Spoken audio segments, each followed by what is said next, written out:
What's up guys, and welcome to a new episode. I'm going to Joost's house, and together with Dusty I'm going to prepare a starter for you. Or he's going to prepare it. I'm having my cooking outfit, my camera, so see you there.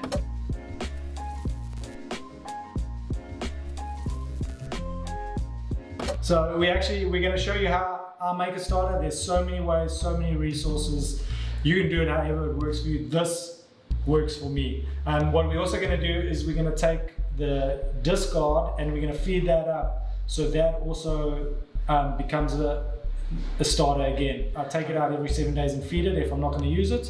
But if I do want to use it, I find for myself, I need 3 feedings in a row, and then I bake with it. So I don't know what your regime is or how it works for you, but for me, that's how it works for me. Like, I don't have time to feed Fred every day. So what I do is I feed him 3 days prior to baking, or I feed him once every 7 days and I stick him in the fridge to chill out. Pretty much chill out. Okay, so to make a starter, this is what I do. I take a Wex jar because they're easy to come by, their lids fit well, and then I just go 1-to-1 ratio of water and roggemel. Sorry, my Dutch. Roggemel, which is rye flour. So I always start mine with rye flour because I find it has the most nutrients in it. Is it cold water, hot water? No, so my water, I've got it at like 30 degrees, 28 degrees because we're in Holland and it's pretty cold. So what I've done is I've put 20 grams of water in there. Then I'm going to take my rye flour and my tasting spoon, and I'm going to put 20 grams of whole rye flour. That every day until you pretty much see bubbles, you do the same thing.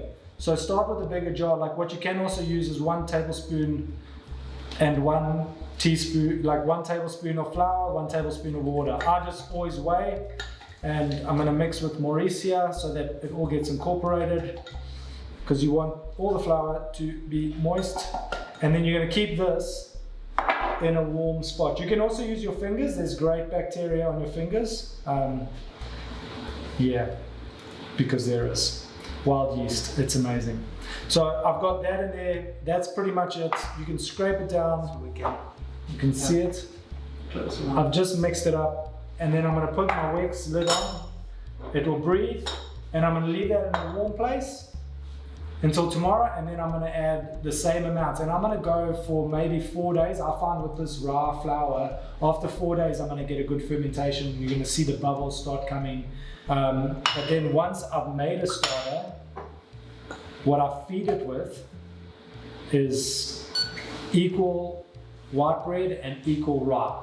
That's what works for me. You can build it up until it's only rye or only white bread flour. Like, those are things that happen. Yeah. But for me, what works for me is the rye flour and the white bread flour. So basically, my method for feeding this guy, you can see there's a whole bunch of leftovers in there. You think that's just waste. There's so much good bacteria in there.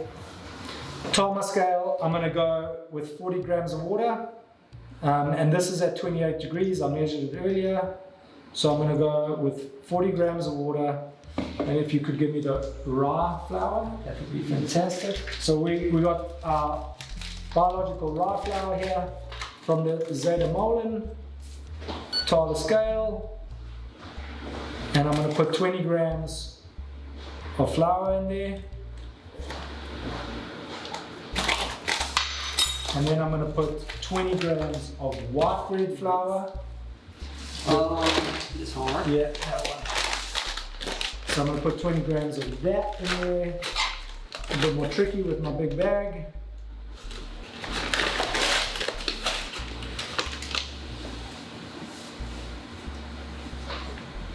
Yeah, may as well. Check. And then we're going to mix it up. So all we want to do is we want to mix that, get it all hydrated, and then, like I say, for my starter, if I'm not going to bake with it on a weekly basis, I'm going to feed it once and I'm going to stick it in the fridge for 7 days, and I'm going to feed it on the weekend when I have some time, because I have a kid and a wife and a company and things like that. So there you can see it's pretty much mixed. We'll just have a look to make sure that there's no dry spots. You can see there's a couple of dry spots on there. Okay, keep it for 7 days or longer? You can probably keep it longer. Like some bakeries, I work with a bakery here, sometimes a German lady, who what she does is she makes this, and then what she does is she dries it out in a dehydrator, and then she keeps it in a Tupperware. So that if she ever has an issue, all she has to do is rehydrate it, and then she's got her starter. So that's Fred 2.0. That's my starter, good to go. So what I'm gonna do is I'm just gonna stick that in the fridge, because I'm not gonna bake for another week, most probably. And then what I'm gonna do tomorrow is I'm gonna come back to this guy, and I'm just gonna add equal flour, equal water, of the raw flour, because of the nutrients. I believe you're going to get that quick fermentation and a good fermentation from there. And then once you've got it bubbling, smelling good, like sweet apples, kind of cidery flavor, you're getting somewhere. And yeah, that's it really. So thanks so much for watching, guys. If you have any comments, please shoot us a message, hit the like button. If you want to see some good content, or there's something you want to see, let us know, send us an email. I think that's it. Yeah, and if you have a question or a comment, feel free to send us an email, sales@wesupplyyachts.com, or comment on this video. And yeah, that's it for today. So see you in the next one, guys. Ciao. Bye.